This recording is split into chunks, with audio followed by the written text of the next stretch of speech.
Imagine living in a time when fear was not just a feeling, but official government policy, where the law didn't just want to punish you, it wanted to turn your suffering into a show for everyone else to watch and remember. In today's video, we're counting down from number 10 all the way to number 1. Through some of the most brutal torture methods in human history. The higher we go on the list, the more disturbing and cruel these punishments become.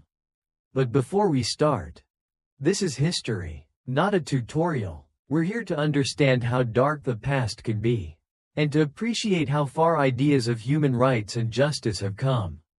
We absolutely do not support violence, cruelty, or anything you're about to hear. So, if you're ready to explore the darker side of human history, safely, from your screen, let's begin the countdown. Number 10. The Rat Dungeon. First on our list, tiny animals. Huge nightmare. In medieval Europe, especially around places like the Tower of London in England, some underground prison cells were built in the damp, lower levels of fortresses, close to rivers or sewers. These dark spaces naturally attracted rats. The people thrown here were criminals, political prisoners, or anyone unlucky enough to anger the wrong noble or king. Prisoners were chained up in pitch-black rooms, often partially flooded or connected to waterways. When water levels rose, or waste flowed through, rats were driven inside the cell looking for dry ground and food. The prisoner couldn't see much, only feel and hear movement in the dark, scratching claws, squeaks, something brushing past their legs. The torture wasn't a single violent act, it was constant stress. No sleep, and the feeling that the room itself was alive. Mentally, this was pure psychological warfare. The fear of being bitten, the disgust, the isolation, and the sound of scurrying around you all night could break even strong-willed prisoners. Over time, people in these conditions suffered exhaustion, illness, and severe anxiety, slowly collapsing under pressure long before their sentence officially ended. Some historical accounts from old prisons describe cells so infested that guards refused to enter, leaving prisoners alone with the rats, as if the animals were unofficial assistant jailers. When people today say they have rats in the basement, at least they're not handcuffed down there with them. But as terrifying as a room full of rats is, it's nothing compared to a prison designed to make the world forget you ever existed. Number 9. The oubliette, the forgotten hole. Our next stop is a punishment named after the act of forgetting. The oubliette comes from the French word oublier, to forget. These were used across medieval Europe, particularly in castles in France and England, between roughly the 12th and 16th centuries. They were reserved for people rulers wanted to erase, political rivals, inconvenient nobles, or prisoners who weren't meant to return to normal life. An oubliette was usually a deep, narrow shaft built straight down into the ground or rock, with a small opening above. Prisoners were lowered, or simply dropped, inside. Then the opening was sealed with a trapdoor or iron grate. There was often little room to lie down, almost no light, and barely any air circulation. Food and water, if provided at all, were thrown down through the same hole that served as the ceiling. The torture here was time itself. There were no elaborate devices or dramatic tools, just darkness, silence, and isolation. Days and nights blended together. The prisoner had no real sense of time, no contact with others, and almost no hope of escape. Mentally, this meant intense loneliness, despair, and disorientation. Many prisoners likely lost track of reality before their bodies gave out. Even if the oubliette wasn't always used exactly as legends describe, the very idea of a prison built so someone could be deliberately forgotten is chilling enough. Some castles today still have narrow, sealed pits that historians believe were used as oubliettes, grim reminders that for some rulers, the worst punishment wasn't public pain, it was invisible disappearance. If normal prison is like being put on pause, The oubliette was like being removed from the game entirely. But what if, instead of hiding you away, the goal was to keep you in public and shut you up at the same time? Number 8. The scold's bridle, the silent mask. Now we move to a punishment that targeted the mouth more than the body. From the 16th to 18th centuries in England, Scotland, and parts of Germany, communities used the scold's bridle, a metal headpiece that looked like a cruel mix between a helmet and a cage. It was often used against people, especially women, accused of gossip, nagging, or publicly criticizing authorities or husbands. The bridle was locked over the head, with metal bands around the cheeks and skull. Some versions included a flat piece of iron or a small plate that went inside the mouth, pressing down on the tongue to stop talking. The punished person might then be led through the streets or chained in a public area, where everyone could see them. This was less about physical damage and more about public humiliation and control. Every attempt to speak became uncomfortable or painful. Being publicly displayed with this strange metal device around your face turned you into a walking warning sign. Don't say the wrong thing. Psychologically, the scold's bridle attacked a person's dignity and identity. You weren't just silenced, you were showcased as a problem that needed to be fixed. The embarrassment, the staring crowd, and the knowledge that your reputation was being destroyed could leave deep emotional scars long after the device came off. Records from town councils and church courts mention these masks being used as punishments in moralistic communities that valued strict control over speech and behavior. So the next time someone tells you to watch your mouth, at least they're not reaching for a steel helmet with a built-in mute button. But while this punishment focused on your words, our next one turned your entire body into a very uncomfortable seat. Number 7. The iron chair. If you've ever sat on a slightly uncomfortable chair, congratulations, you've had the smallest possible taste of our next entry. The iron chair appeared in various forms across medieval and early modern Europe, often in places known for harsh interrogations or witch trials. It was reserved for people accused of serious crimes, treason, sorcery, or crimes against powerful authorities. Imagine a chair made entirely of metal, covered with hundreds of small metal points or studs on the seat, back, and armrests. The prisoner would be forced to sit down and then tied tightly in place, unable to shift their weight or stand up. In some versions, the chair could be heated slowly from below, turning it from simply uncomfortable to unbearably agonizing over time. This wasn't about sudden impact. It was about slow, controlled suffering, the feeling that every moment sitting there was a little worse than the last, with no way to relieve the pressure. Psychologically, the iron chair was terrifying even before it was used. The mere sight of the device could convince prisoners to confess, out of fear of what it might feel like. Those who were forced to experience it faced a combination of physical pain, exhaustion, and the stress of knowing that someone else controlled how long the suffering would last.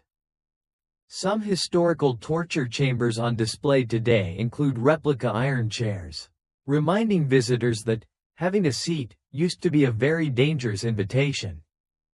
It's the kind of throne that makes even the hardest chair at your office look like a luxury sofa.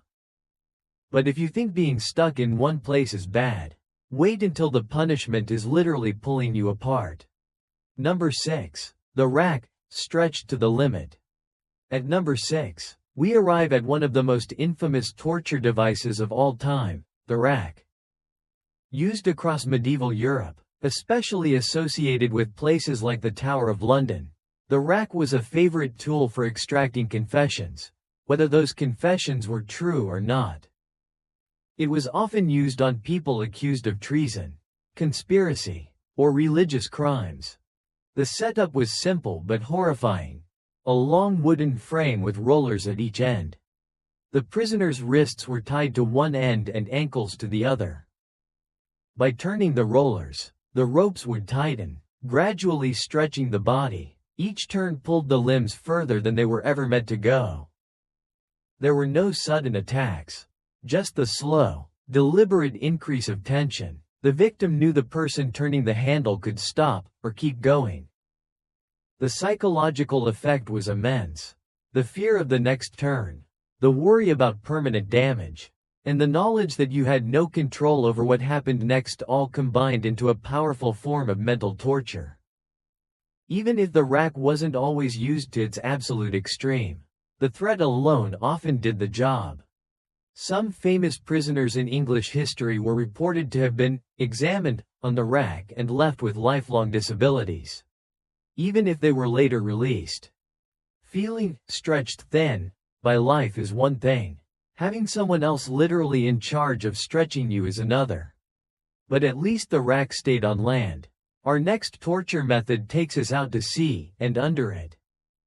Number 5. Keel hauling, punishment at sea. Now we sail into the world of naval discipline. Keel hauling is most often associated with sailors in 17th and 18th century European navies, particularly the Dutch and sometimes others. It was used as a punishment for serious onboard offenses, things like mutiny, violent misconduct, or extreme disobedience. Here's how it worked in general terms. The sailor would be tied with ropes and then dragged underneath the ship's hull, from one side to the other. The underside of the ship was dark, rough, and sometimes covered with hard marine growth. The water was icy, the visibility almost zero, and the panic very real. Even if the sailor survived, the experience of being pulled suddenly under cold, dark water, unable to control your movement, was terrifying. This was a punishment that mixed fear of drowning, impact, and total helplessness into one unforgettable moment. Psychologically, keel hauling was as much a message to the crew as it was a punishment for one person. Everyone watching understood what could happen if they crossed the line. The sea, already dangerous, became a tool of discipline. Naval records and stories describe keel hauling as one of the most dreaded forms of punishment for sailors. It didn't need to be used often, the threat alone was powerful. If you're afraid of deep water, this is basically your worst nightmare written into the rulebook. But while life at sea could be brutal, things on land were about to get even more brutal and much more public. Number 4. The breaking wheel. Now we reach a punishment that turned executions into roadside billboards. The breaking wheel, used across parts of medieval and early modern Europe, especially in Germany and France, was a common method of executing people accused of serious violent crimes. Authorities used it when they wanted to send a very loud, very clear message. The condemned person might be tied to a platform or placed beneath a large wooden wheel. Executioners then used the wheel or heavy tools to strike and seriously injure the limbs and body. Sometimes, after the sentence, the person's body would be tied to the wheel and displayed on a pole, raised high where everyone could see it along roads or near city gates. This transformed punishment into public theater. It wasn't just about one person's fate, it was about warning every passerby. The psychological impact extended far beyond the victim. People who saw the wheel display were reminded that the state had the power to turn a human being into a symbol of fear. For the condemned, the combination of pain, exposure, and complete helplessness made this one of the harshest punishments of its time. Historical accounts describe roads into some cities lined with wheels holding the remains of executed criminals, forming a grim gallery of the law's brutality. When your justice system includes a punishment that doubles as a roadside decoration, you know mercy is not the top priority. But as cruel as the breaking wheel was, our next entry adds a layer of theatrical horror that almost sounds like something from a dark myth. Number 3. The Brazen Bull. At number 3, we meet one of the most infamous and dramatic devices in torture legend, the Brazen Bull. According to ancient sources, This metal bull was used in ancient Greece, especially in Acragas, modern Agrigento, in Sicily, under a tyrant who wanted impressive, if horrifying, punishments. Whether every detail is historically accurate or partly exaggerated, the idea itself is shocking. The brazen bull was a large, hollow metal statue shaped like a bull, with a door on the side. A person could be placed inside and the door sealed. Fires would be lit beneath the statue, slowly heating it. The design supposedly included pipes or openings that transformed the sounds from inside into something that resembled the roar of a bull. The result was a chilling performance. On the outside, spectators saw a metal bull and heard haunting sounds. On the inside, a human being experienced increasing heat and terror. Psychologically, this method turned punishment into spectacle. It wasn't just about ending a life, it was about creating a symbol of power and fear. For onlookers, the message was brutal: oppose the ruler, and you become part of the show. One famous story says that the inventor of the brazen bull was eventually punished using his own device, a grim example of poetic justice. Ancient style. If your own invention is deemed too cruel even by a tyrant, that's a big red flag for your career choices. But while the brazen bull wrapped cruelty in metal and myth, our next method barely hid anything at all. Number 2. Impalement. At number 2, we face one of history's most terrifyingly direct punishments: impalement. This method appeared in various regions and periods, but it's most famously linked with Vlad III of Wallachia, often known as Vlad the Impaler, in the 15th century in what is now Romania, as well as with some other empires of the era. It was used as a punishment for enemies, rebels, and anyone rulers wanted to turn into a dramatic warning. Without going into graphic detail, impalement involved forcing a person onto a long wooden or metal stake, which was then fixed in the ground. Victims were positioned in public spaces, fields, roadsides, city entrances, where everyone could see them. This was less a simple execution and more a public display of terror.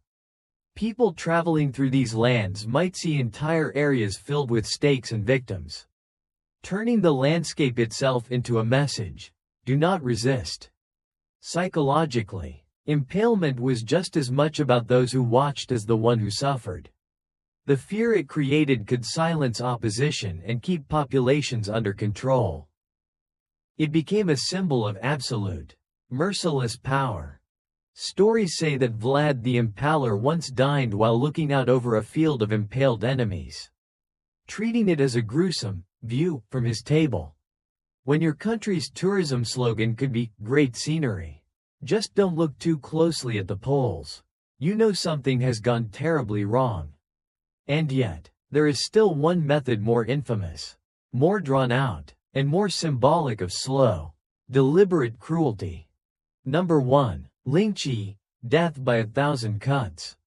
At the top of our list, we find lynching, often translated into English as death by 1,000 cuts. Used in imperial China for several centuries until its abolition in the early 20th century. Lynching was reserved for the most serious crimes in the eyes of the state, especially high treason and certain extreme offenses. It wasn't designed to be quick. It was designed to be slow, controlled, and symbolic. Again, without graphic detail, lynching involved a sequence of carefully staged injuries carried out over a period of time, rather than a single decisive strike. It might take place in a public courtyard, with onlookers, officials, and sometimes even family present. The process was ritualized, turning the punishment into a demonstration of state authority. The psychological effect went far beyond the physical pain. The victim knew that the punishment was intentionally prolonged, not just to end their life, but to erase their honor and memory. For the public, lynching became the ultimate example of what could happen if you stood against the state in the worst possible way. Over time, death by 1,000 cuts entered global vocabulary as a metaphor for slow, piece-by-piece destruction, whether of a person, an organization, or even an idea. When your justice system invents a punishment so extreme that its nickname becomes a worldwide phrase for drawn-out suffering, you've officially gone too far. And with Lynchie, our countdown reaches its darkest point. Outro. So, what have we just walked through? Thankfully only with our ears and imagination. From rat-infested dungeons and forgotten pits, to metal masks, stretching racks, naval terrors, and metal bowls, all the way up to fields of stakes and death by 1,000 cuts. These punishments show just how far humans once went in the name of justice, control, and fear. It's easy to look back and think, they were monsters, but the deeper lesson is this: systems, rulers, and laws created and allowed these punishments. Understanding them helps us appreciate modern ideas of human rights, fair trials, and humane treatment, even if today's world is still far from perfect. If you made it to the end of this countdown, let me know in the comments. Which number shocked you the most? And what does it make you think about our world today? And if this journey through the darker corners of history made you both shiver and think, don't forget to like the video, subscribe to the channel, and hit the notification bell so you don't miss the next historical countdown. Because history may be behind us, but the lessons it leaves are very much alive.